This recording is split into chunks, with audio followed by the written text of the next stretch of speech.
Hello दोस्तों, स्वागत है आपका अपने YouTube चैनल सफलता की मंजिल में। दोस्तों मैं आपको बता दूं कि अपनी जो संत रविदास लाइब्रेरी श्याम सुख है, इसके अंदर अपने HSC CET बेस पर अपने अब तक 21 वीकली टेस्ट हो चुके हैं। और दोस्तों आज की इस वीडियो में हम जो अपना सबसे पहला वीकली टेस्ट हुआ था उसके हम मैथ और जो रीजनिंग के प्रश्न हैं उनका हम सोल्यूशन करेंगे। इससे पहले दोस्तों मैं आपको अपने जो पहला वीकली टेस्ट है उसका मैंने मैथ और जो रीजनिंग के प्रश्न छोड़कर बाकी अपने जो प्रश्न है उनका सलूशन मैं आपको दे चुका हूं। और आज की इस वीडियो में हम जो अपने मैथ और जो रीजनिंग की है, जो हमने 41 से लेकर 70 तक के प्रश्न इसके अंदर हमने मैथ और जो रीजनिंग के दिए हैं उनका हम सलूशन करेंगे। और दोस्तों अब अपना जो अगला वीकली टेस्ट होगा वो अपना 22वें नंबर का होगा। और इस वीडियो में हम जो अपना जो पहले वीकली टेस्ट का सलूशन कर रहे हैं उसके अंदर जो अपना पहला प्रश्न आता है वो है दोस्तों, इसके अंदर पहला प्रश्न अपना सरलीकरण का दिया गया है। और उसके अंदर जो हमें जो रकम दी गई है वो दोस्तों इसके अंदर मैं यहाँ पर बोर्ड पर लिख लेता हूँ।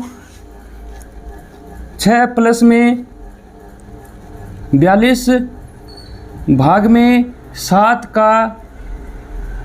का 3। इसको दोस्तों हम हल करेंगे तो यहाँ पर हम बोर्ड मास का फार्मूला लगाएंगे। और बोर्ड मास के फार्मूले के तहत सबसे पहले हम का वाले को हल करेंगे। यदि हम का वाले को हल करेंगे तो दोस्तों का मतलब यहाँ पर गुणा होता है, तो हम यहाँ पर इसके गुणा के निशान लगा देंगे। यदि हम इसको हल करेंगे का वाले को, सबसे पहले 7 की 3 के साथ गुणा करेंगे तो दोस्तों 21 आ जाएगा। इसको हम करेंगे तो 21 आएगा। और फिर हम भाग वाला करते हैं। अब हम 42 को 21 से भाग देंगे तो दोस्तों 2 आएगा।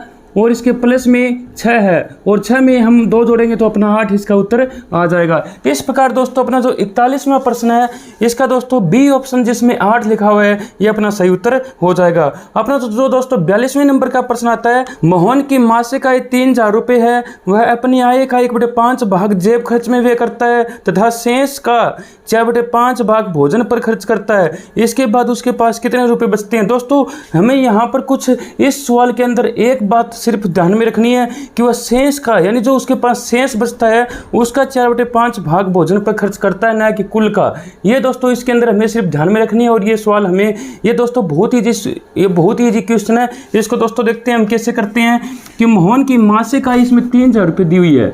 मोहन की जो मासिक आय है वो दोस्तों 3000 रुपये दी गई है। और वह अपनी आय का 1/5 भाग जेब खर्च करता है, यानी 1/5 भाग हम देखें तो दोस्तों 600 रुपये हो जाएंगे।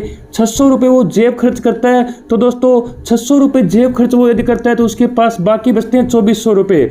और ये कहता है कि शेष का यानी 2400 रुपये का 4/5 भाग भोजन पर खर्च करता है। जो शेष कितना बचा 2400, इसका 4/5 भाग वह भोजन पर खर्च करता है। तो इसको 4/5 भाग यदि भोजन पर खर्च करता है तो दोस्तों यदि हम इसको काटेंगे तो 480 कट जाएगा। और ये 480 पर यदि हम काटते हैं तो अब हम इसकी गुणा करते हैं तो दोस्तों अपना आ जाएगा 0 2 19 1920 रुपये आ जाएगा। यानी वह 600 रुपये अपनी जेब खर्च रखता है और 1920 रुपये अपने भोजन पर खर्च करता है। दोस्तों अब वो पूछता है कि मोहन के पास अपनी आय का कितना भाग यानी अपने आय का यानी उसके पास कितने रुपए बचते हैं। ये दोस्तों इसने सिंपल पूछा है। तो दोस्तों 2400 रुपये बचे, 2400 में से 1920 रुपये उसने दोस्तों भोजन पर खर्च किया। जो बाकी अब हम देखते हैं कितने रुपए बचते हैं, उसके पास 80 और 4 यानी 480 रुपये उसके पास बचे हैं। तो इस प्रकार अपना ए ऑप्शन जो है इसके अंदर 480 रुपये लिखा हुआ है, ये अपना 42वें नंबर के क्वेश्चन का सही उत्तर हो जाएगा। दोस्तों इसके अंदर कुछ भी नहीं है। सबसे पहले हमें उसकी इनकम देखनी है। उसका 1/5 भाग वह जेब खर्च रखता है और 4/5 भाग शेष का भोजन पर व्यय कर देता है। जो बाकी बचता है दोस्तों 480 रुपये, वो अपना उत्तर आ जाएगा। अपना जो अगला प्रश्न है, कुछ व्यक्तियों ने मिलकर 529 रुपये एकत्रित किए। यदि प्रत्येक व्यक्ति ने उतने ही रुपये एकत्रित किए हो जितनी उनकी संख्या हो तो व्यक्तियों की संख्या ज्ञात करनी है। दोस्तों ये दोस्तों हम देखें तो हम इसका वर्गमूल कर दें तो अपने वो व्यक्तियों की संख्या आ जाएगी। क्योंकि उन्होंने दोस्तों उतने ही रुपये दिए हैं। जैसे कि मान लीजिए 8 रुपये है और यानी 8 व्यक्ति है और 8 व्यक्ति 8 रुपये ही यदि इकट्ठा करते हैं तो हम इसकी स्केयर कर देते हैं। इसकी स्केयर कर देते हैं 64 रुपये इकट्ठे हुए होंगे। इसी प्रकार मान लीजिए 10 व्यक्ति है, उन्होंने 10 रुपये दिए हैं तो हम उसकी स्केयर करते हैं तो 100 रुपये एकत्रित हुए होंगे। इसी प्रकार हमने ये यहाँ पर दे दिया कि 529 रुपये एकत्रित हुए हैं। 529 रुपये एकत्रित हुए हैं। दोस्तों यदि हम इसका वर्गमूल करते हैं तो अपना वापस 8 आ जाता है। यदि हम यहाँ पर 100 का वर्गमूल करेंगे तो अपना वापस अपना यहाँ पर 10 व्यक्ति आ जाएंगे, यानी व्यक्तियों की संख्या आ जाएगी। इसी प्रकार हम यहाँ पर वर्गमूल कर दें तो अपने व्यक्तियों की संख्या आ जाएगी, और यदि हम इसका वर्गमूल करते हैं तो अपना 23 आ जाता है। यानी जो 23 व्यक्ति ऐसे हैं जो कि 23 रुपये ही देते हैं और अपने पास 529 रुपये इकट्ठे हो जाते हैं। इस प्रकार दोस्तों अपना जो सी ऑप्शन है वो दोस्तों अपना सही उत्तर इस जो क्वेश्चन का अपना हो जाएगा। अपना दोस्तों 44 नंबर का क्वेश्चन आता है, वह संख्या क्या है जिसके 15% का मान 1800 है। यानी जो दोस्तों 1800 है वो दोस्तों 15% है, यानी 15% का 1800 है। यानी किसी संख्या है उसका यदि हम 15% निकालते हैं तो वो अपना 1800 आता है। तो 1800 अपना 15% हुआ। यदि हमें वह संख्या ज्ञात करनी है तो उसका 100% हम निकाल लेंगे। तो हम इसको काटेंगे तो ये दोस्तों अपना 12 कट जाएगा, 0 की 0 आ जाएगी, ये दोस्तों 12,000 आ जाएगा। यानी वह संख्या 12,000 है जिसका 15% 1800 है। यदि हम इसका 15% हम निकालते हैं तो दोस्तों अपना 1800 ही आ जाएगा। तो इस प्रकार से 12,000 इसका उत्तर आ जाएगा, जो कि ऑप्शन नंबर बी में लिखा हुआ है। अपना दोस्तों जो अगला 45वें नंबर का प्रश्न आता है उसमें लिखा हुआ है कि यदि किसी धन का 2% यानी 2 वर्ष में 5% वार्षिक ब्याज की दर से साधारण ब्याज और चक्रवृद्धि ब्याज का अंतर 15 रुपये है तो धन क्या होगा। दोस्तों हमें पता है कि साधारण ब्याज और चक्रवृद्धि ब्याज का अंतर ब्याज ही होता है, यानी जो ब्याज पर ब्याज लगता है वही उनका अंतर होता है। तो 2 वर्षों में वो दोस्तों 15 रुपये हुए हैं। तो हमें देखना है कि ऐसी कौन सी संख्या होगी जिस पर यदि हमें 5% ब्याज लगाएं तो दोस्तों 15 हो जाता है, क्योंकि 2 ही वर्ष दिए गए हैं। पहले वर्ष में तो साधारण ब्याज और चक्रवर्ती ब्याज दोनों ही समान होंगे, दूसरे वर्ष में उनमें अंतर आ जाएगा, क्योंकि दूसरे वर्ष में जो ब्याज लगा था चक्रवर्ती ब्याज के अंदर तो उसके अंदर हम ब्याज की रेट से और ब्याज लगा देंगे, यानी ब्याज पर ब्याज लगता है, इसलिए चक्रवर्ती ब्याज और साधारण ब्याज में अंतर आ जाता है। सिर्फ 2 वर्ष इसमें दिए गए हैं। पहले वर्ष में तो साधारण ब्याज और जो चक्रवृद्धि ब्याज दोनों बराबर होते हैं, दूसरे में दोस्तों 15 रुपये का अंतर आ गया है, तो हमें वो संख्या देख लेनी है जिसमें 15 रुपये का अंतर आता हो। दोस्तों यदि हम देखें तो 15 रुपये का अंतर ये आया है, 15 रुपये का ये दोस्तों अंतर आया है, और ये दोस्तों 5% ब्याज की दर से आया है, 5% ब्याज की दर से आया है। हम यदि 100% इसका निकालें तो दोस्तों 300 रुपये आ जाएगा, यानी 300 रुपये आ जाएगा। यानी पहले वर्ष उस पर 300 रुपये ब्याज लगा होगा। पहले वर्ष क्योंकि दोनों समान ही थे, पहले वर्ष साधारण ब्याज और चक्रवृद्धि ब्याज, पहले वर्ष उस पर 300 रुपये ब्याज लगा होगा। दूसरे वर्ष क्या होगा कि जब हम चक्रवृद्धि ब्याज निकालते हैं तो ब्याज पर ब्याज लग जाता है, तो 300 पर 5% ब्याज लगा होगा, तो उनमें 15 रुपये का अंतर आ गया होगा। तो अब हम देखते हैं कि 300 रुपये ब्याज है वो दोस्तों किस राशि पर लगता है। यदि दोस्तों हम ऑप्शन को देखें तो ए ऑप्शन में यदि हम 4,000 पर 5% ब्याज लगाएंगे तो दोस्तों 200 रुपये आएगा, 2,000 पर लगाएंगे तो दोस्तों 100 रुपये आएगा, 800 पर लगाएंगे 8,000 पर लगाएंगे तो दोस्तों 400 रुपये आ जाएगा। हमें दोस्तों 300 रुपये निकालना है, तो 300 रुपये दोस्तों हम निकालेंगे तो अपना जो डी ऑप्शन है जिसमें 6,000 रुपये लिखा हुआ है, यदि उस पर हम 5% ब्याज लगाते हैं तो दोस्तों अपना 300 रुपये इस पर ब्याज बन जाएगा। और आगे हम यदि इस पर ब्याज लगाएंगे तो दोस्तों हम 300 पर भी 5% ब्याज लगाएंगे, तो इनका अंतर जो दोस्तों वो 15% हो जाएगा। इस प्रकार जो अपना डी ऑप्शन है वो इसका सही उत्तर होगा।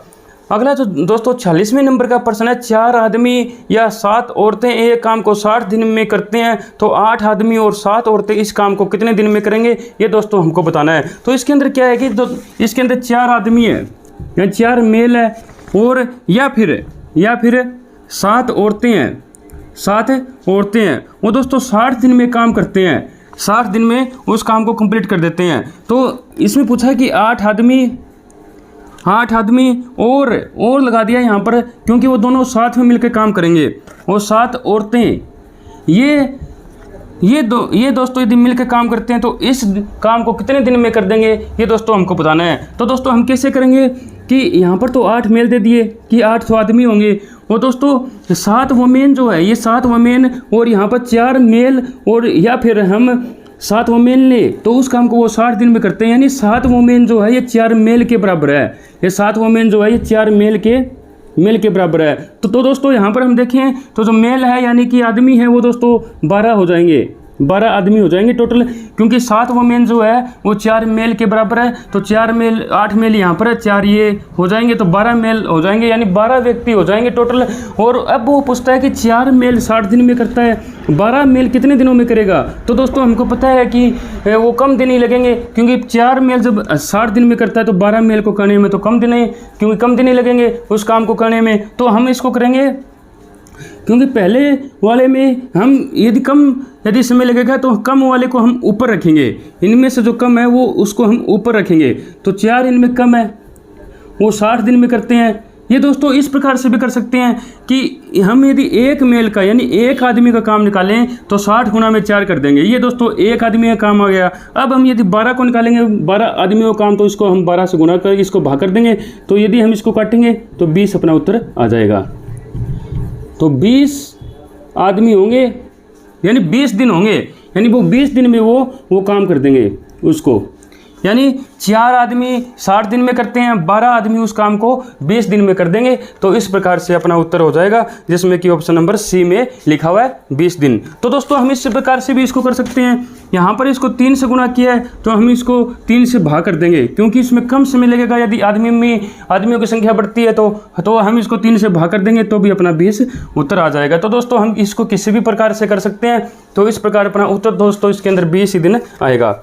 अपना जो 47वां जो प्रश्न है इसके अंदर लिखा हुआ है कि एक नाव की चाल शिथिल जल में 10 किलोमीटर प्रति घंटा हमें दी हुई है। नदी की चाल 8 किलोमीटर प्रति घंटा है। यदि वह नदी के बहाव की दिशा में 2 घंटे 30 मिनट यानी कि 2.5 घंटे चले तो वह कितनी दूरी वह कितनी दूरी तय कर लेगी, ये हमसे पूछा है। दोस्तों इस क्वेश्चन को हम कैसे इसका सलूशन करेंगे कि एक नाव की चाल शिथिल जल में 10 किलोमीटर प्रति घंटा है, यानी 10 किलोमीटर प्रति घंटा है। नदी की चाल 8 किलोमीटर प्रति घंटा है, 8 किलोमीटर प्रति घंटा है। यदि वह नदी के बहाव की दिशा में यानी बहाव की दिशा में ही जा रहा है तो दोस्तों ये दोनों जुड़ जाएगी, 18 किलोमीटर प्रति घंटा हो जाएगी, 18 किलोमीटर प्रति घंटा हो जाएगी। क्योंकि दोस्तों इसके अंदर नाव की चाल तो क्योंकि नाव तो चल ही रही है, साथ में दोस्तों जो नदी का जल है वो भी चल रहा है। तो दोस्तों दोनों की जो स्पीड है वो दोस्तों इसके अंदर जुड़ जाएगी, क्योंकि वो नदी के बहाव की दिशा में जा रहा है। यदि वह नदी के बहाव के विपरीत यदि वो दिशा में आता है तो उसको दोस्तों जो नदी के जल की जो उसकी चाल है वो उसको धकेलती, लेकिन वो उसके बहाव की दिशा में जा रहा है। तो दोस्तों हम इसको ऐड करेंगे तो 18 किलोमीटर प्रति घंटा उसकी चाल हो जाएगी। और वह 2 घंटे 30 मिनट में चलता है, यानी ये उसकी 1 घंटे में है, तो अब वो 2 घंटे 30 मिनट में यानी 2.5 घंटे हो गए। तो हम इसको यदि ऐसे भी कर सकते हैं कि हम इसको यदि 2.5 से करेंगे तो 45 आएगा, तो 45 जो किलोमीटर उसका उत्तर आ जाएगा। अब दोस्तों इसका जो डी ऑप्शन है वो अपना सही उत्तर होगा। इसको दोस्तों हम ऐसे भी कर सकते हैं कि 18 वो निकालता है 60 मिनट में निकालता है, क्योंकि 1 घंटे में 60 मिनट होती है। 2 घंटे 30 मिनट में कितने होते हैं, 150 मिनट होते हैं। तो यदि हम इसको काटेंगे तो दोस्तों इसको हम 30 पे काटेंगे, 2 और 5 ये 9 पे कट जाएगा। ये भी इस प्रकार से भी दोस्तों अपना 45 ही आएगा।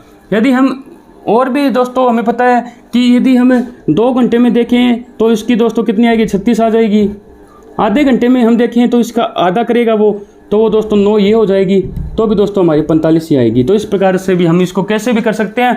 अपना उत्तर दोस्तों 45 किलोमीटर आएगा, जो कि इसके डी ऑप्शन में लिखा हुआ है। अपना जो दोस्तों 48वें नंबर का प्रश्न आता है कि यदि किसी त्रिभुज का क्षेत्रफल 60 वर्ग सेंटीमीटर और आधार 8 सेंटीमीटर हो, हमें त्रिभुज की ऊंचाई ज्ञात करनी है। तो दोस्तों सबसे पहले हमें इसमें त्रिभुज का क्षेत्रफल दिया हुआ है, तो हमें त्रिभुज के क्षेत्रफल का फार्मूला इसके अंदर पता होना चाहिए, जो कि है 1/2 गुना में आधार गुना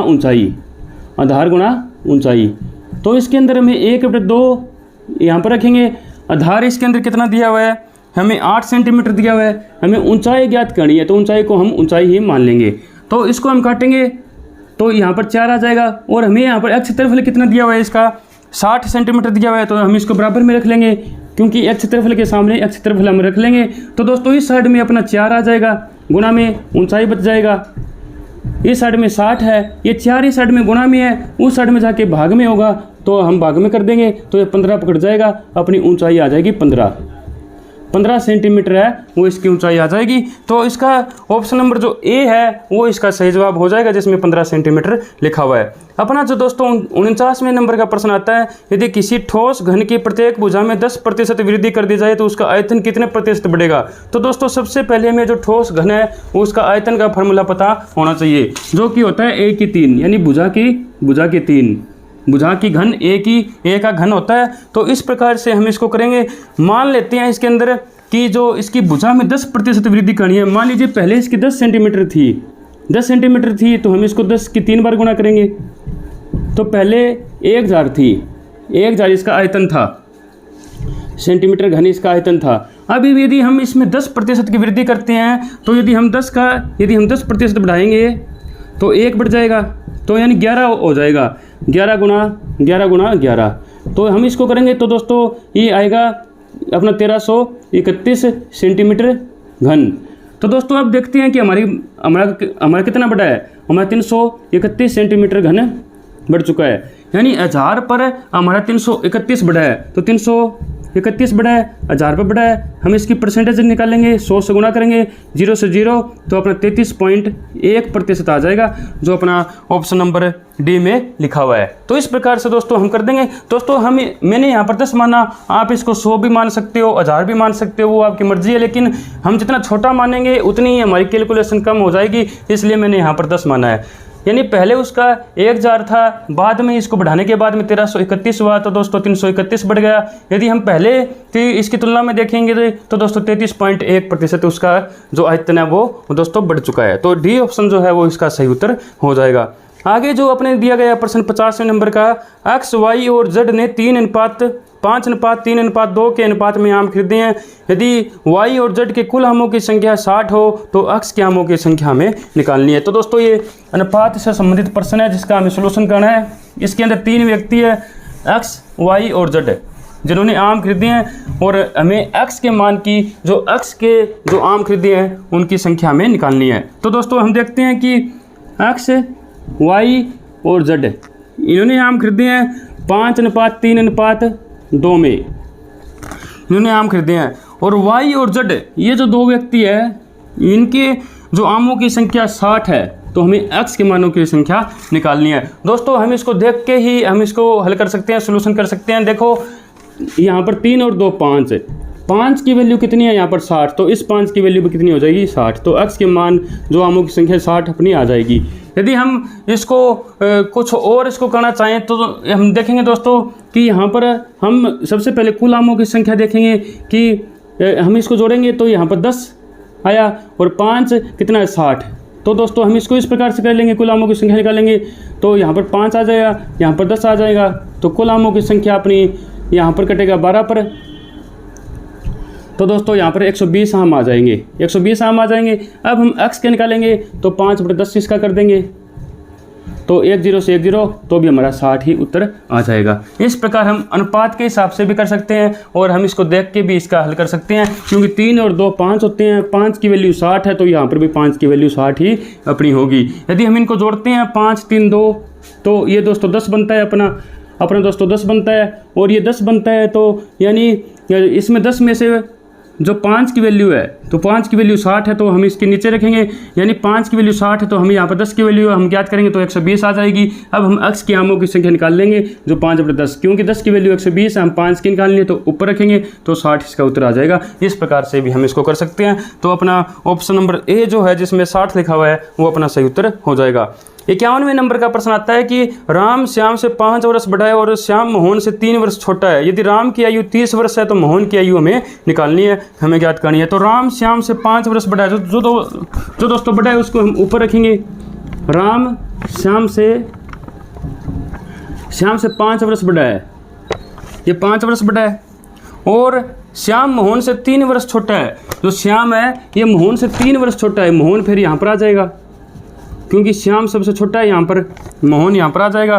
तो राम की आयु यदि 30 वर्ष है तो मोहन की आयु ज्ञात करनी है। राम की यहाँ पर 30 वर्ष है और ये 5 वर्ष छोटा है तो इसकी 25 वर्ष हो जाएगी, और श्याम जो है वो मोहन से 3 वर्ष छोटा है तो दोस्तों इसकी 28 हो जाएगी, इसकी 28 हो जाएगी। तो हमें निकालनी किसके मोहन की, तो मोहन की अपनी 28 वर्ष आयु आ जाएगी, जो अपना ऑप्शन नंबर डी में लिखा हुआ है। तो मोहन की आयु अपनी 28 वर्ष, जो ऑप्शन नंबर जो डी है वो अपना सही उत्तर हो जाएगा। इस प्रकार से हम कर देंगे। हम इसको दोस्तों इस प्रकार से भी कर सकते हैं कि देखो यहाँ पर श्याम जो है वो राम से 5 वर्ष छोटा है और मोहन जो है वो श्याम से 3 वर्ष बड़ा है, तो इनकी जो डिफरेंस आएगा वो इसका 2 वर्ष आ जाएगा, 2 वर्ष आ जाएगा। यदि इसकी 30 है तो इसकी 2 वर्ष डिफरेंस इसमें क्यों छोटा है, तो हम इसको घटाएंगे तो इसका 28 आ जाएगा। 30 में से 2 हम घटाएंगे तो भी अपना 28 आ जाएगा। इस प्रकार से भी हम इसको कर सकते हैं। तो अपना उत्तर 28 वर्ष से आएगा, जो कि डी ऑप्शन के अंदर लिखा हुआ है। अब अपना जो 52वें नंबर का प्रश्न आता है जिसमें लिखा हुआ है कि ए बी और सी की औसत आयु 7 वर्ष है, ए और बी की औसत आयु 6 वर्ष है, बी और सी की औसत आयु 8 वर्ष है। तो हमें बी की आयु ज्ञात करनी है, यानी बी की आयु हमें निकालनी है। तो दोस्तों ये औसत से संबंधित प्रश्न है और जिसका हमें सोल्यूशन करना है। इसमें 3 व्यक्ति है ए बी सी, जिसकी औसत आयु हमें 7 वर्ष दी हुई है। तो ए बी सी 7 वर्ष इनकी औसत आयु है। यदि हम इनकी टोटल आयु ज्ञात करेंगे तो इनमें जितने व्यक्ति है ए बी सी 3 व्यक्ति है, तो हम 3 से गुणा कर देंगे तो इनकी टोटल 21 वर्ष आ जाएगी। ए बी सी की जो टोटल आयु है वो 21 वर्ष आ जाएगी। अब हमें निकालना है ए और बी की औसत आयु 6 वर्ष दी हुई है। जो ए और बी की इनकी 6 वर्ष दी हुई है, तो यदि हम इनकी टोटल करेंगे तो 6 गुणा 2 यानी 12 इनकी हो जाएगी, इनकी 12 हो जाएगी। अब हमें पता है कि ए बी सी इन सभी की आयु का योग है 21 और इनमें से ए बी की आयु का योग है 12। तो यदि हम 21 में से 12 हम लेस कर दें तो सी की आ जाएगी, सी की 9 वर्ष आ जाएगी। 9 वर्ष जो है ये सी की आयु आ जाएगी, क्योंकि ए बी सी की हमारे पास 21 वर्ष है, इन सभी की 21 वर्ष है। इसमें से यदि हम ए और बी की लेस कर दें तो बाकी सी की बच जाएगी, सी की अपनी 9 वर्ष बच गई। अब आगे ये लिखता है कि बी और सी की औसत आयु 8 वर्ष है, यानी बी और सी की औसत आयु 8 वर्ष है। 8 की इनकी यदि हम यहाँ पर टोटल आयु निकालेंगे तो 16 वर्ष आ जाएगी। अब हमें पता है कि बी और सी इन दोनों की जो टोटल है वो 16 है, इसमें से सी की 9 है। यदि हम सी की इसमें से घटा दें तो बाकी बी की बच जाएगी, जो 7 वर्ष आ जाएगी। तो अपना इसका 7 वर्ष उत्तर होगा, जो कि बी ऑप्शन में लिखा हुआ है। इस प्रकार से हम इसको हल कर देंगे। सबसे पहले में ए और बी की ए बी सी की हमने टोटल देखी, वो अपनी 21 वर्ष आ गई। इनमें से हमने ए बी की घटाई तो हमारी सी की बच गई 9 वर्ष। अब हमें बी और सी की हमने निकाली तो 16 वर्ष आ गई। इसमें से हमने सी की लेस कर दी तो बाकी हमारी 7 वर्ष बी की बच गई। तो जो बी ऑप्शन है इसका 7 वर्ष जिसमें लिखा हुआ है वो अपना सही उत्तर हो जाएगा। अगला जो अपना 53 नंबर का जो क्वेश्चन है, 6 सेंटीमीटर 0.3 मीटर का कौन से दशमलव भिन्न है। ये दोस्तों हमको पता है कि 1 मीटर में 100 सेंटीमीटर होते हैं, तो 1 मीटर में 100 सेंटीमीटर होते हैं। तो 0.3 में कितने होंगे, 0.3 में हमारे 30 सेंटीमीटर हो जाएंगे।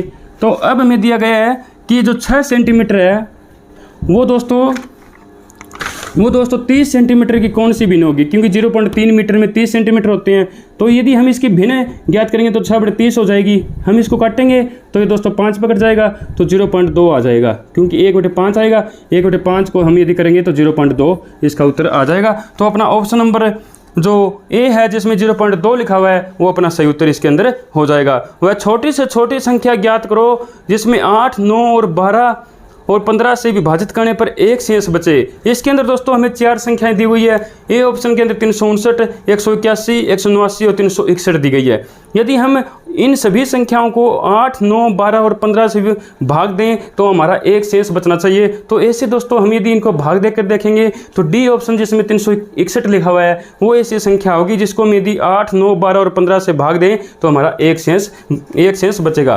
तो इसका डी ऑप्शन जो है जिसमें 361 लिखा हुआ है वो अपना सही उत्तर हो जाएगा। अपना जो 56वें नंबर का प्रश्न आता है कि किसी निश्चित कूट में मंकी को अक्ष डी जे अनल लिखा जाए तो टाइगर को हम कैसे लिखेंगे, ये हमसे पूछा है। तो दोस्तों ये एक सांकेतिक जो कोड वर्ड का हमें क्वेश्चन पूछा गया है जिसको हमें सोल्यूशन करना है। इसको हम किस प्रकार से करेंगे कि जो मंकी है MONKEY, जो मंकी है, मंकी को दोस्तों इसके अंदर एक्स डी जे अन अल इस प्रकार से लिखा जाता है। तो हम दोस्तों टाइगर को कैसे लिखेंगे, यानी TIGER, इसको हम कैसे लिखेंगे। तो इसको यदि हम करते हैं तो XY यानी एक पहले लिखा गया है तो हम इससे एक पहले लेंगे। पहले कौन होता है, S होता है, यानी इसका एक पहले लिया गया है, यानी लास्ट वाले का एक पहले लिया गया है। तो लास्ट वाले यहाँ पर है तो इससे एक पहले क्या आएगा, यहाँ पर क्या हुआ आएगा, तो हम क्या लिख देंगे। अब इसका एक पहले लिया गया है तो इसका एक पहले कौन सा आएगा, D आएगा, तो हम D लिख देंगे। अब इसका एक पहले है तो हम इसका एक पहले क्या आएगा, अपना F आ जाएगा। अब हमारा अन इससे एक पहले है तो I से पहले क्या आता है, अपना H आता है, तो H लिख देंगे। और जैसे इसी प्रकार हमारा जो T है, T से पहले क्या आएगा, S, तो हम S लिख देंगे। तो इस प्रकार से अपना ये उत्तर हो जाएगा, जिसमें कि ऑप्शन नंबर सी में लिखा हुआ है कि Q D F H S. ये अपना सी ऑप्शन जो है अपने 56वें नंबर के जो क्वेश्चन का इसका अपना सही उत्तर हो जाएगा। तो अपना जो 57वें नंबर का प्रश्न आता है कि यदि 1988 में 15 अगस्त बुधवार को मनाया गया था तो यह 1989 में किस दिन मनाया गया था। यानी हमें पता है कि जो 388 है ये दोस्तों हमें देखना है कि अपना लीप वर्ष है या नहीं है। 389 और 1989 है उसको भी हम यहाँ पर देख लेंगे। तो यदि हम इसको देखें तो दोस्तों 1988 तो लीप वर्ष है, क्योंकि ये 4 से भाग हो रहा है। तो दोस्तों अब इसमें 15 अगस्त दिया गया है, 15 अगस्त दिया गया है तो यहाँ पर लीप वर्ष का कोई भी प्रभाव नहीं पड़ेगा, क्योंकि जो लीप वर्ष के अंदर एक दिन फालतू होता है वो अपना फरवरी के अंदर आ जाता है, क्योंकि फरवरी 28 की जगह वो 29 की हो जाती है। तो इस प्रकार यहाँ पर 15 अगस्त दिया है और हमें आगे चलना है 1989 की ओर। तो यहाँ पर जो फरवरी है वो दोस्तों जा चुकी है, तो उस फरवरी का यहाँ पर कोई भी प्रभाव नहीं पड़ेगा। तो इस प्रकार से हम यहाँ पर देखेंगे कि एक साल में हमारे 365 दिन ही होते हैं। तो इसके अंदर यदि हम इसको तोड़ के देखें, 7 से भाग दे के देखें तो दोस्तों 52 सप्ताह और 1 दिन होता है। 52 सप्ताह और 1 दिन होता है। तो अब हमें पता है कि 52 सप्ताह होते हैं, तो सप्ताह के बाद में तो सेम डे ही आ जाता है, क्योंकि सप्ताह में 7 दिन होते हैं, तो 7 दिन के बाद में तो सेम डे ही आ जाएगा। तो 52 सप्ताह के बाद में तो सेम डे यानी कि बुधवार ही आ जाएगा। अब हमें एक दिन और इसके अंदर जोड़ना है, क्योंकि 1989 अगले दिन अगले साल में ये जा रहा है, तो एक दिन और हम इसमें जोड़ेंगे बुधवार के अंदर, तो हमारा गुरुवार इसका उत्तर आ जाएगा, गुरुवार। यदि 52 सप्ताह देखें तो इसमें तो सेम डे ही आ जाना है, क्योंकि बुधवार ही आ जाएगा। 7 दिन ही होते हैं एक सप्ताह के अंदर। यदि हम इसके अंदर एक दिन और ऐड करेंगे तो बुधवार का अगला दिन हमारा गुरुवार इसका उत्तर आ जाएगा, जो कि डी ऑप्शन, जो कि सी ऑप्शन के अंदर लिखा हुआ है। अब दोस्तों अपना जो 58वें नंबर का प्रश्न आता है, विजय उत्तर की ओर 10 किलोमीटर चलता है, वहाँ से 6 किलोमीटर दक्षिण की ओर चलता है, इसके पश्चात 3 किलोमीटर पूर्व की ओर चलता है, वह अपने प्रारंभिक बिंदु से कितने किलोमीटर दूर है और किस दिशा में है। ये दोस्तों हमें दोनों बताना है। तो हम सबसे पहले इसको करके देखते हैं। यहाँ पर अब सबसे पहले हम अपनी दिशाएँ मानते हैं। ये अपनी पूर्व दिशा है, ये अब अपनी पश्चिम हो जाएगी, ये उत्तर हो जाएगी, ये अपनी दक्षिण दिशा हो जाएगी। अब हम देखते हैं कि जो विजय है उत्तर की ओर 10 किलोमीटर चलता है, उत्तर की ओर यहाँ पर चला 10 किलोमीटर, ये यहाँ पर 10 किलोमीटर चला। अब इसमें लिखा है कि वह 6 किलोमीटर दक्षिण की ओर चलता है, यानी ये उल्टा आता है। यहाँ पर 6 किलोमीटर चला, तो ये यहाँ पर 6 किलोमीटर हो गई, यहाँ पर ये 4 किलोमीटर बच गई, ये 4 किलोमीटर बच गई। इसके पश्चात 3 किलोमीटर पूर्व की ओर चलता है, 3 किलोमीटर यहाँ पर आने के बाद में 3 किलोमीटर पूर्व की ओर चलता है, 3 किलोमीटर पूर्व की ओर चलता है। अब हमें बताना है कि वह अपने आरंभिक बिंदु से कितने किलोमीटर और किस दिशा में है। तो अब हम इसको करके देखते हैं। तो ये हम दिशा देखें, और पहले ये दोस्तों यहाँ पर था, यहाँ पर, तो ये हम यदि दिशा देखते हैं तो अपनी यहाँ पर दोस्तों ये दूरी हमें निकालनी है, ये दूरी हमें निकालनी है। तो दोस्तों ये इस साइड में जा रहा होता तो हमको पता है कि पूर्व दिशा है, लेकिन ये इस साइड में जा रहा है, ऊपर की ओर जा रहा है। यदि वो ऊपर की ओर जा रहा है तो वो दोस्तों उत्तर की ओर जा रहा है। यदि वो उत्तर की ओर जा रहा है तो दोस्तों एक तो वो इस साइड में जा रहा है, यानी इस साइड में कौन सा आ रहा है अपना ऊपर की ओर, उत्तर दिशा, यानी इस साइड में जा रहा है, और दूसरी वो इस साइड में जा रहा है। तो दोस्तों ये इस साइड में जा रहा है, इन दोनों के बीच में जा रहा है। देखो यहाँ पर तो इन दोनों के बीच में जा रहा है। तो अपनी जो यहाँ पर जो दिशा है वो दोस्तों उत्तर पूर्व हो जाएगी, उत्तर पूर्व हो जाएगी। यदि हम ये दूरी ज्ञात करेंगे तो दोस्तों यहाँ पर एक समकोण त्रिभुज बन रहा है, तो ये इसका पाइथागोरस प्रमेय का सूत्र लगेगा। हम वर्गमूल में लिखेंगे, ये जो लंब की 2, तो इसके आधार की 2 हम कर देंगे, 3 की 2 को हम कर देंगे, तो यहाँ इसका 16 बनेगा, इसका 9 बनेगा, इसके वर्गमूल में हमारे 25 आ जाएंगे।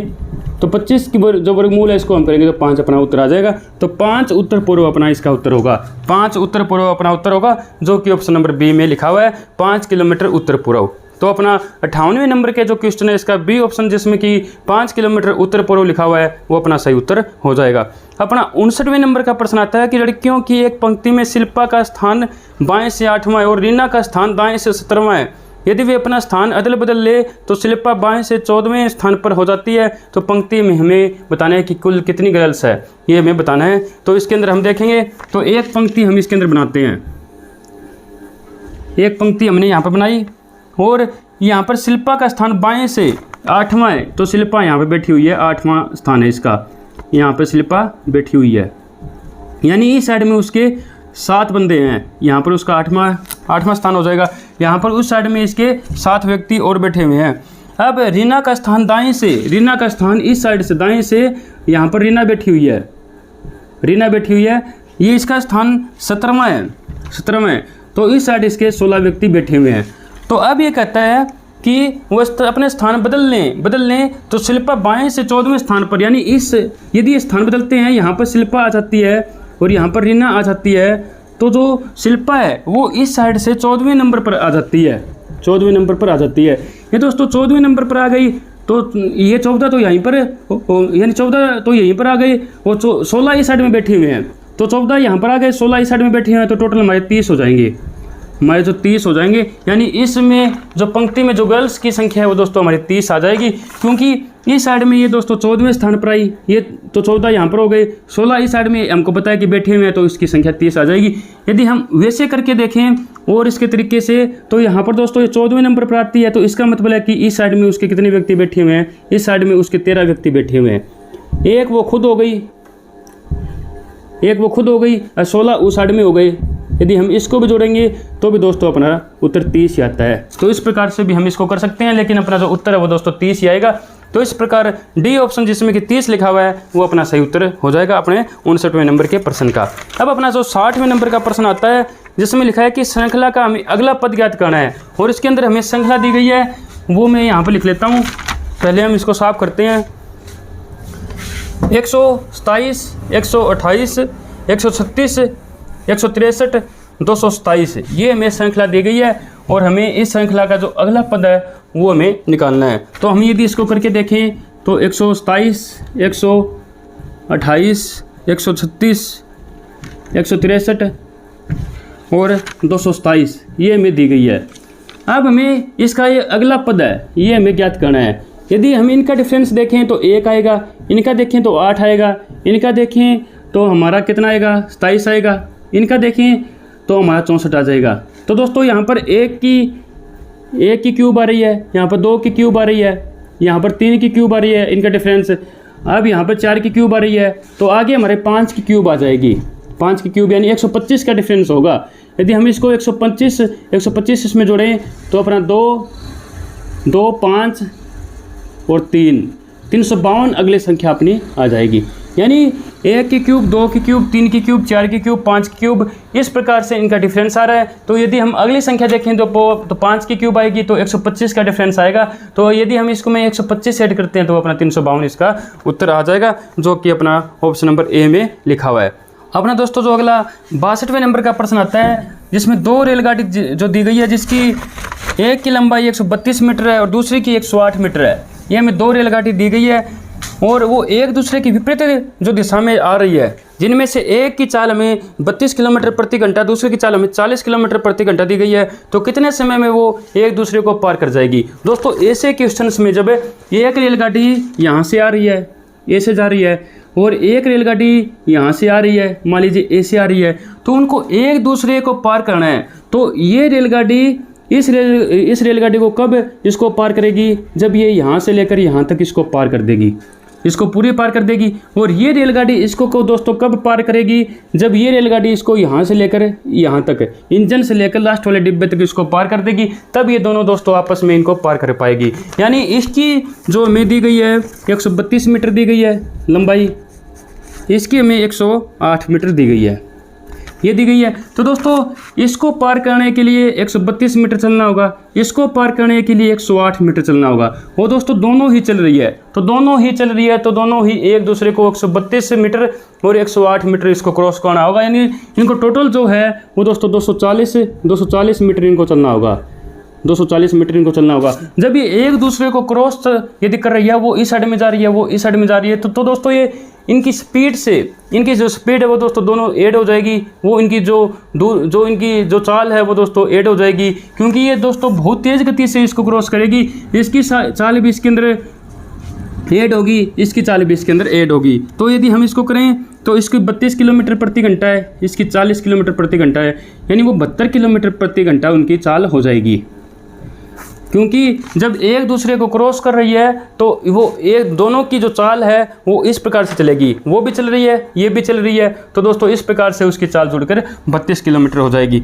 और उनको निकालनी कितनी है, 240 मीटर निकालनी है। तो दोस्तों हम यदि देखें तो एक घंटे में दोस्तों 72 किलोमीटर यानी 72,000 मीटर निकाल रही है, 72,000 मीटर वो निकाल रही है 1 घंटे में, क्योंकि 1 किलोमीटर में 1000 मीटर होते हैं। यदि हम इसको करेंगे तो 72,000 मीटर आ जाएंगे। 72,000 मीटर वो 1 घंटे में निकाल रही है। हमें निकालनी है कि वो 240 मीटर कितने समय में निकाल देगी। यानी हमें समय निकालना है तो समय को हम ऊपर हम रखेंगे, तो यानी 60 मिनट में। यदि हमें सेकंड में इसके अंदर दिया हुआ है तो 3600 सेकंड होते हैं 1 घंटे के अंदर। 3600 सेकंड में वो 72,000 मीटर निकाल रही है। 72,000 मीटर निकाल रही है। 240 मीटर का हमें देखना है, तो इसको हम काटेंगे तो ये दोस्तों 20 पे कट जाएगा। 0 से 0 कटेगी, ये दोस्तों इसको काटेंगे 12 कट जाएगा, तो 12 इसका उत्तर आ जाएगा 12 सेकंड। तो 12 सेकंड में दोस्तों वो एक दूसरे को क्रॉस कर लेगी। इस प्रकार से हम इसको कर देंगे, क्योंकि दोस्तों अब हम इसको एक बार और हम करें तो दोस्तों वो 1 घंटे में 72 किलोमीटर निकाल रही है। यानी 1 घंटे में 72,000 मीटर निकाल रही है। 3600 सेकंड में 72,000 मीटर निकाल रही है। हमें 240 मीटर निकालनी है, तो हम इसके गुणा में कर देंगे। जो निकालना है उसको हम यहाँ पर गुणा में करेंगे, और जो हमें यहाँ पर समय निकालना है, इसके अंदर समय निकालना है, तो हम समय को ऊपर यहाँ पर रखेंगे। तो समय को हम ऊपर रखेंगे तो अपने 12 सेकंड आ जाएगी, जिसमें कि ऑप्शन नंबर सी में लिखा हुआ है। दोस्तों इसमें अगला जो प्रश्न आता है 63वें नंबर का, 7 बढ़ई है। 7 जो बढ़ई है वो दोस्तों 7 कुर्सियाँ बनाते हैं, 8 घंटे में बनाते हैं। तो 70 बढ़ई 70 ही कुर्सी बनानी है, तो दोस्तों वो कितने घंटे में बनाएंगे। दोस्तों हमें पता है कि एक बढ़ई को एक चेयर बनाने में 8 घंटे लगते हैं। 8 घंटे लगते हैं, क्योंकि 7 बढ़ई है, 7 बढ़ई और 7 वो कुर्सियाँ हैं वो 8 घंटे में बना देते हैं। यानी एक बढ़ई को एक कुर्सी बनाने में 8 घंटे लगते हैं। तो 8 घंटे लगते हैं, तो 70 बढ़ई 70 जो कुर्सियाँ हैं वो दोस्तों 8 घंटे में ही बना देंगे। 8 घंटे में ही बना देंगे, क्योंकि एक बढ़ई 8 घंटे में एक कुर्सी बनाएगा, तो 70 बढ़ई दोस्तों 70 कुर्सी बना देंगे, तो 8 घंटे इसका सही उत्तर आ जाएगा, जो कि ऑप्शन नंबर ए में लिखा हुआ है। दोस्तों अपना जो 64वें नंबर का प्रश्न आता है कि कुआं, गहराई और अवसर। दोस्तों जिस प्रकार कुआं है वो दोस्तों गहराई रखता है, उसी प्रकार दोस्तों एक अवसर है वो दोस्तों अधिकार रखता है। तो अधिकार के बिना उसके अवसर होने का कोई भी मतलब नहीं रह जाता। जो उसका पद होता है दोस्तों, वो पद से अधिकार जुड़े होते हैं। जितना बड़ा उसको अधिकार मिलेंगे, उसको राइट्स मिलेंगे, उतना ही बड़ा उसका पद होगा। तो एक अवसर है वो दोस्तों हमेशा एक अधिकार रखता है, तो अधिकार इसका सही उत्तर हो जाएगा। 65वें नंबर का प्रश्न है कि पूजा की ओर संकेत करते हुए विनोद ने कहा कि उसका पिता मेरी माँ की बहन का पुत्र है। तो पूजा का विनोद से क्या संबंध है, ये हमें बताना है। तो पूजा की ओर संकेत करते हुए विनोद ने कहा कि उसका पिता, विनोद ने कहा कि ये यहाँ पर पूजा है। पूजा की ओर संकेत करते विनोद ने कहा कि उसका पिता, यानी पूजा का पिता, जो पूजा का पिता है वो मेरी माँ की बहन, यानी यहाँ पर विनोद है, विनोद की माँ की बहन इसकी मौसी हुई, इसकी मौसी हुई, इसकी मौसी हुई। तो इसकी आगे लिखता है कि ये जो क्वेश्चन के अंदर है, इसकी यानी मौसी का पुत्र है। ये जो है ये इसकी मौसी का पुत्र है, इसकी मौसी का पुत्र है। तो पूजा का विनोद से क्या संबंध है। दोस्तों हम देखें कि जो मौसी है उसका जो पुत्र है, और जो पुत्र उसका भाई लगा, उसका भाई लगा, और उसका जो पिता है यानी जो पूजा का पिता है वो दोस्तों उसका भाई है। तो ये इसकी भतीजी हुई, तो इसका भतीजी जो है इसका सही उत्तर हो जाएगा, जो भतीजी है। दोस्तों हमें पता है कि इसका जो पिता है वो इसकी मौसी का पुत्र है। यदि मौसी का पुत्र होगा वो तो अपना भाई लगेगा, और भाई की यदि कोई गर्ल है, कोई बेटी है, तो वो हमारी भतीजी होगी। तो यहाँ पर अपनी भतीजी ही इसका सही उत्तर हो जाएगा, जो ऑप्शन नंबर ए में लिखा हुआ है। 66वें नंबर का प्रश्न है H प्लस में B प्लस में F का कौन सा मान संभव है। हमें पता है कि H हमारा 8वें नंबर पर आता है, B दूसरे पर आता है, और जो F है वो दोस्तों अपना 6ठे नंबर पर आता है। तो 16 जो है इसका सही उत्तर हो जाएगा, जो ऑप्शन नंबर सी में लिखा हुआ है। फैक्ट्री में सदा रहता है। दोस्तों हमें पता है कि धुएं की चिमनी भी होती है, बिजली भी होती है, विक्रेता भी होता है। दोस्तों विक्रेता नहीं होता है, विक्रेता बाजार के अंदर होता है। हमें श्रमिक भी होता है। दोस्तों इसके अंदर सदा पूछा है कि होना जरूरी है, तो दोस्तों जरूरी नहीं है कि फैक्ट्री है वो दोस्तों धुएं की चिमनी उसके अंदर हो, उसमें धुआं निकलता ही ना हो। ऐसी भी कोई फैक्ट्री हो सकती है, बिजली की जरूरत ना हो। पुराने ज़माने में भी हमारी फैक्ट्रियाँ हुआ करती थी, जिसमें कि उस समय भी लाइट नहीं थी, लेकिन फैक्ट्रियाँ तो उस समय भी हुआ करती थी। तो दोस्तों श्रमिक होना बहुत ज़रूरी है, श्रमिक के बिना वहाँ पर काम नहीं होगा। तो जो फैक्ट्री के अंदर सदा रहता है दोस्तों श्रमिक रहता है। तो बी ऑप्शन जो है इसका सही उत्तर हो जाएगा। बिजली को हम इसलिए नहीं कर सकते क्योंकि ज़रूरी नहीं है कि वो वहाँ पर बिजली से ही काम होता हो, वहाँ पर हाथों से यानी कि दिन दिन के समय भी काम हो सकता है। हमारे पुराने ज़माने में हमने देखा है कि जब लाइट नहीं थी उस समय भी हमारे फैक्ट्रियाँ हुआ करती थी। अपना जो 68वें नंबर का प्रश्न है, निम्नलिखित शब्दों को बढ़ते क्रम में रखने पर तीसरा शब्द कौन सा होगा। तो सबसे पहले हम यदि इन 4 शब्दों को देखें, घर, विश्वविद्यालय, कॉलेज और स्कूल, तो सबसे पहले हमारा घर आएगा, घर के बाद में हमारा स्कूल आएगा, स्कूल से हम कॉलेज में जाएंगे, कॉलेज से विश्वविद्यालय आएगा। तो तीसरे नंबर पर अपना कॉलेज आ जाएगा, जो कि ऑप्शन नंबर सी में लिखा हुआ है। तो कॉलेज इसका सही उत्तर हो जाएगा। यदि शब्द डबल में 2 अक्षर ऐसे हैं जिनके बीच उतने ही अक्षर हैं जिनकी की वर्णमाला में, तो उनमें अंतिम अक्षर कौन सा है। तो हम देखेंगे दोस्तों, तो यदि हम यहाँ पर डबल शब्द लिखें, यहाँ पर DOUBLE, इसको यदि हम लिखें तो अल और ओ के बीच में हम देखें अल, अम, अन, ओ, तो उतने ही अक्षर है जितने की वर्णमाला में, इस शब्द में भी उतने ही इन दोनों के बीच में अक्षर है।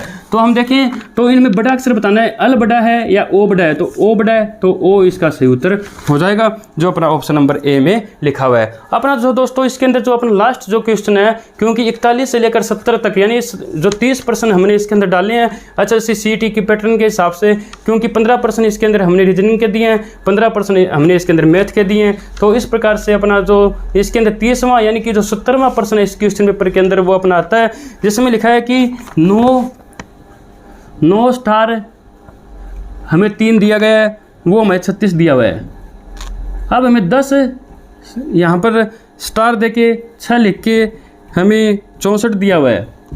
आगे हमें 9 यहाँ पर स्टार करके 1 हमें 25 दिया हुआ है। आगे हमें पूछा है कि इसका मान क्या होगा, कि 23 स्टार 3 इसका मान क्या होगा, ये हमें निकालना है। फिर दोस्तों हम इसको करेंगे तो हम इनको ऐड करेंगे, इनको ऐड किया तो 12 आया, 12 का हम आधा करेंगे 6 आया, 6 की स्क्वायर हम कर देंगे। इसी प्रकार हम इनको ऐड करेंगे 16 आएगा, 16 का हम आधा करेंगे तो 8 आएगा, 8 की हम स्क्वायर कर देंगे। इनको ऐड करेंगे तो अपना 10 आएगा, इसको आधा करेंगे तो 5 आएगा, 5 की हम स्क्वायर कर देंगे। इनको हम ऐड करेंगे तो अपना 26 आएगा, 26 का हम आधा करेंगे तो हमारा 13 आएगा, 13 की हम स्क्वायर कर देंगे तो 169 इसका उत्तर आ जाएगा। तो अपना जो ऑप्शन नंबर जो ए है जिसमें 169 लिखा हुआ है वो अपना सही उत्तर इसके अंदर हो जाएगा। तो इस प्रकार 70वें नंबर का जो प्रश्न है उसका अपना ए ऑप्शन जिसमें 169 लिखा हुआ है वो अपना सही उत्तर हो जाएगा।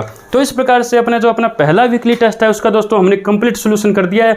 मैथ और जो रीजनिंग का छोड़कर जो बाकी का अपना पोर्शन है उसका सोल्यूशन दोस्तों मैं पहले ही दे चुका हूँ। तो अपना दोस्तों उसका भी जो लिंक है उस जो वीडियो का वो भी मैं इसकी वीडियो के डिस्क्रिप्शन में डाल दूंगा, वहाँ पर जाकर आप वो वीडियो भी देख सकते हो।